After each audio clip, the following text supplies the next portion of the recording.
Olunaku olwaleero tuli ne manager Derrick ono nno ng'amaneginzeeko abayimbi ab'enjawulo okuli Mary Bata, okuli David Lutalo wamu n'abayimbi abalala ng'ovuleeti yali yasayininga Grenade official naye olw'okuba nti yagendako mu kalulu awo juzi nabadde njogerako ne Grenade n'aŋŋamba nti manager fuba okulaba ng'ate okomawo mu system tutandika akalulu wamaze okawuuta so olunaku leero gwe nnina yawangudde obwa MP and of course y'omu ku abo abatono aba NRM abayiseemu abadde mu industry yaffe eno ey'okuyimba okumala ebbanga ddene ng'amanaginga abayimbi so ffenna nga abali mu entertainment fraternity tubaye tumwagaliza birungi nnyo naye mu ebyo byonna kasooka atubuuzeeko n'oluvannyuma tunyumye tuwayeemuko atubuulire ekyabadde kitya abavubuka bawaggulu teeso yabasayidiza teeso palisa ya atubuulira agenda kuba abateekerateekera atya kale awo tuba tutandikira olunaku olwaleero sooka obuze kuba tulaba manager amannyo bagategeere bulungi nnyo eri abali mu kyalo nga eno tukuyita manager Derrick nga naye bw'ogamba manager Derrick yaani oyo so sooka otubuuzeeko n'oluvannyuma tweyongereyo amanya n'eddoboozi abasinga mu manyi nga manager Derrick ne kati ebitiibwa byakyuse Honorable Orone Derrick Gogonyo constituency Palisa district. Wayise kiki ekyasinze okusindiikiriza mulekewo entertainment industry ate mugende mu byobufuzi manager kyensobola okukakasa abantu mbuze nina originality eya Orone Derrick. Originality ya Orone Derrick ye music abamanyi bamanyide ku music era ne bimu ku bintu ebindeetedde okumanyibwa epalisa eteeso ebadde music so sina bwe nsobola okuva ku music lwakuba nfunye obuwanguzi nga MP ate neerabire bwe nasookera. Ekyokubiri mbadde ntwala abantu ebweru kuva 2009 so nakyo kinyongeddeko ku profile mbu ntute bannayuganda bangi nnyo myaka 11 gye mmaze mu business eno so bye bimutu byesobola kuvaako bula kuba nfunye obukulembeze kubanga eno taamu ya myaka meka myaka 5 singa mbanga sizzeeyo kitiba kitegeeza bwe mbanga neerabidde music neerabira ne recruitment ebyamanyigwa mu bantu kaba kaweddemu. Oli omu ku abo abantu bemmanyi abatono ennyo abalina kampani ezitwala abaana ebweru naye nga newankubadde wabaawo obusobaano ne wali naye oli omu ku abo abantu bemmanyi abafaayo ku baana naddala nga bali eri that means ofudde nnyo ku bulamu bw'omuvubuka okulaba nti butereera mu kiseera kino omuntu abaana abali epalisa bakusuubiremu ki ate ku luno ngenda batwalira ddala mu bungi lwansonga kinali nsaba okufuna obukulembeze okufuna entebe eno ennyongereko okumanya abantu abangi kubanga ekisinza okuntwala mu parliament number 1 is the connections bwe mbanga mbadde ntwala abantu ebisatu singa mbanga ngenze mbawarabu nga noonya emirimu bambazungu mba nsobola okunoonyeza abantu nga 1,000 ku buyinza bwange nga honorable so kinyambye nnyo kubeera nga neebaza Mukama Katonda eyankwasiza obukulembeze n'abantu bange ab'Epalisa Gogonyo constituency mwebale nnyo okunzikirizaamu mwebale nnyo okumanya mbu ngenda batwala mu maaso ate be nabasuubiza byonna mu manifesto ngenda bituukiriza. Tulabira honorable abafuna obukulu nga bava Epalisa n'ataddayo paka myaka 5 tagenda kulaba bantu bali batya abantu be bakiikira bali mu mbeera ki nabye nasooka okusetingawo nga sinakulooza kwesimbawo ekisooka mu byo nasooka kusetingawo wensula eno mu kibuga sipangisa nesuza ekyokubiri Mukama nanyamba nesetting ewange wensula mu kyalo mbwe banfudde waliwo we bagenda okunziika so nno n'ennyumba maka ewaffe Palisa.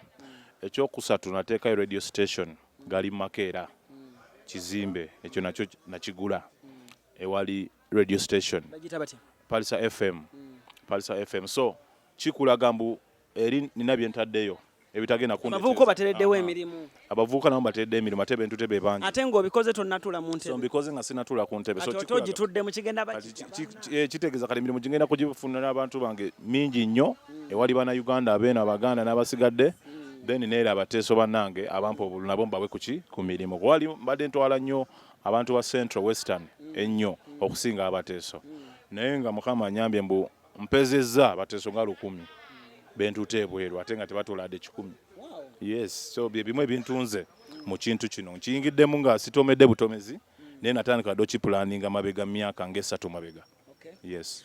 Kaadi bali azamanyiziddwa, abamu bebakiddwako, abamu baweereddwa obutwa. Gwenga MP otuuse mu Parliament, mbeera ki gy'ogenda okubateerawo abaana abo abali e Saudi, abali ebweru?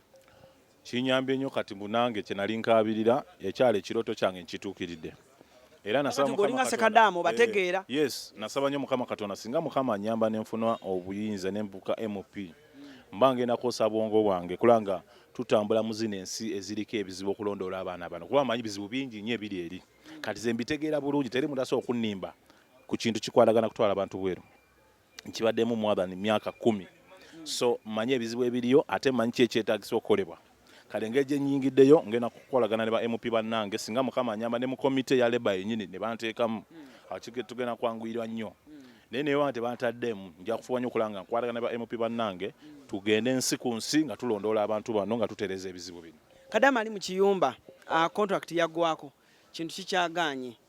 Saawa zino ofuuse MP yakubye n'endulu n'agamba manager waba ayiseemu, awo ndabika ndi wakudda Uganda. Osobola mugamba ki essaawa zino? Ebintu byengambe twatutereeze. One, embassy yennyini tugina okutereezaawo awo ku embassy wakyaliwo obuzibu. Ebizibu by'abaana bye bingi, abali ku embassy be batono. Waliwo kiwandiko okwesanga nga baana nga 100, embassy eriemu erinawo abakozi nga 3 abalina okwandolinga abaana 1000. Kati ebintu bye twatutereeze. So njala kakasa Bakadama bonna abandaba mbu okugenda kwange ku Parliament section yamwe kweri ku bintu ebyandeeta okwagala nnyo ogenda ku Parliament olanga nga tutereeza ebintu bino. 2, music industry section yawe eri ekyanjagaza ogenda mu kintu kino. So business ya recruitment ekyokutwala abantu ebweru mu gino emyaka 5 wajja kubeerawo ekyenjawulo. Okay.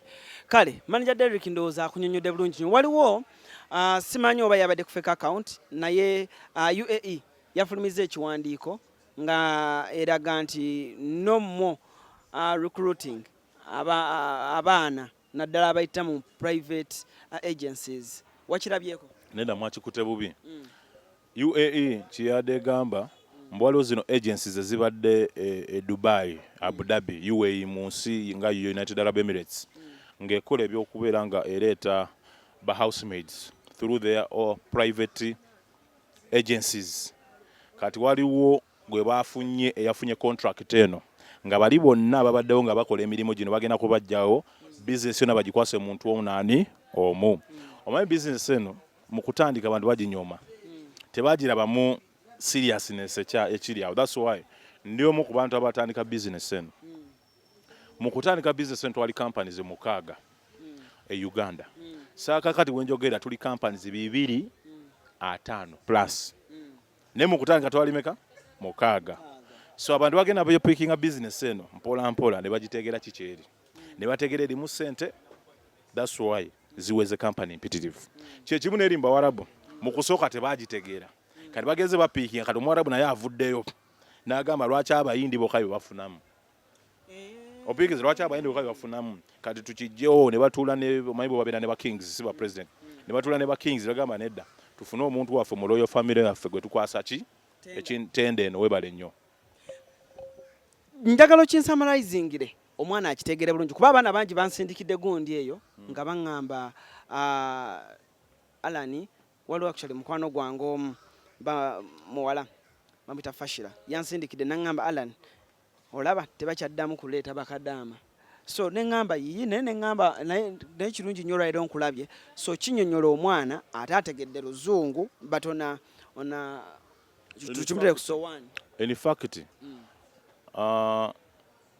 former minister wa Labour Janati Mukwaya nga tanaba kuvaayo nga tebanamukyusa okuleetawo honorable aliwo alina contract bilateral contract gye yasigninga between government ya UAE ne government ya Uganda ng'ekwatagana okutandika okutwala aba housemaids abali Uganda ewa mu UAE. Wabula bwe bamala signinga waliwo emitendera gye twali tulina okuyita mu kutusomesa ebiddako ki kati awo ne kijja badira kanaakola ki ne bamukyusa ne bamujja ku Ministry of Labour.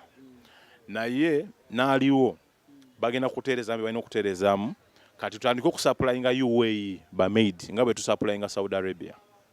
kwa Saudi Arabia tulina bilateral agreement nabo kane bilateral agreement eriwe ya UAE ne Uganda yamala dokusayiningibwa wabula bagenda kutereza butereza kati kino kyenkugambye mbu bali abawarabu bategedde kintu kino kirimu sente empya n'enkadde. That's why baabuse mangu ne bagamba kati tukyetaaga agencies zine formulatingibwa ewaabwe webale nnyo si eno ewaabwe kubeera nga zikola ki zibalyako sente kwe kulere ne betuulanga ba royal family ne bagamba katujje omuntu waffe omu yaba controlling ekintu kino kyonna kati kitegeeza ne bali bennyini abadde ba formulaties ekyabwe bagenda kubanga bakolera under ono omuntu omu UAE gwe yakoze eki gwe yakwasiza tenda ekitegeeza nti omwana bw'ava wano atuukirawa webale nnyo atukira eri UAE nengeri agency bya registered and ono gwe bakwasiza tenda kitegeeza baliwo bonna balina okudamba tuule nono gwe bakwasiza tenda batereze ekintu kyabwe stoppinga kuyingiza stoppinga nedda stoppinga tekisoboka kale your last words ezigenda eri abali ku kyeyo kati nkimanya abamu bagamba nayo yo manager waffe manager Derrick abali eyo njala kwebaza nnyo ye abantu babadde bagamba mbu kampuni ogenda gitunda asisobola ngala kinjitunda ye genda kubeera busy honorable kamanyonyola ekintu kimu Manager Derrick siri musuubuzi. Manager Derrick business ene ya recruitment ola langi maze emyaka mingi. Nebya music abanjagala mu music tebakimanyi nejja mukimanye.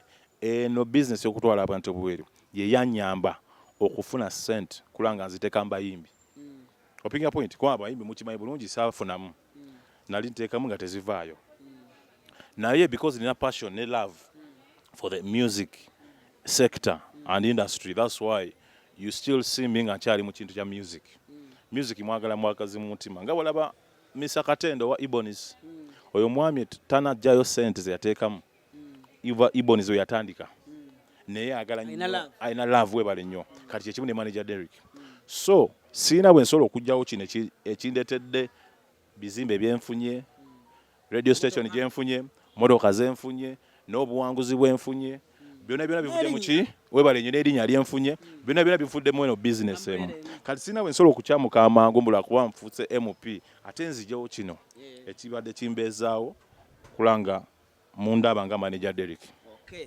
Kale onawo tukiririnza bulungi nnyo kale abaana bo bawala bo ne batabani bo abali ebweru abakulaba bawala bange ne batabani bali ebweru kyensinga okwetaaga njala mugume mumanye mu maaso etugenda kuba n'emirimu egyakabi kubanga njagala nnyo nange nyingire mu bazungu eyo ndabe lwaki tubeera mu bawarabu bokka kunoonyiza mirimu mu bawarabu lwaki tetugendako mu Poland lwaki tetugendako mu London lwaki tetugendako mu America lwaki tetugendako Spain tulabe kuba emirimu wegiri just access ne connection kyekireeta obuzibu nina kampani emu wano gye sijja kwogera naye ng'oledde ina abaana besupplyinze e Poland nankenyini asikiza mu Poland wali emirimu naye abaana abaliyo bali happy so kyekikinya kulanga bwe nvaano nga MP ng'agenze mu nsi nga Poland so okutuula ne minisita owa Labour wa Poland nampita ku companies ezimu ne twogera business ekwatagana kutwala abaana Uganda eri bafune ku mirimu then ekikubi temugwamu maanyi nankenyini gwe mulaba singa nkuwa history ya Ronald Derrick weewunya n'okwewunya okulaba nga ntuse kuba MP so beera ng'okola ng'omanyi ky'olina kikyo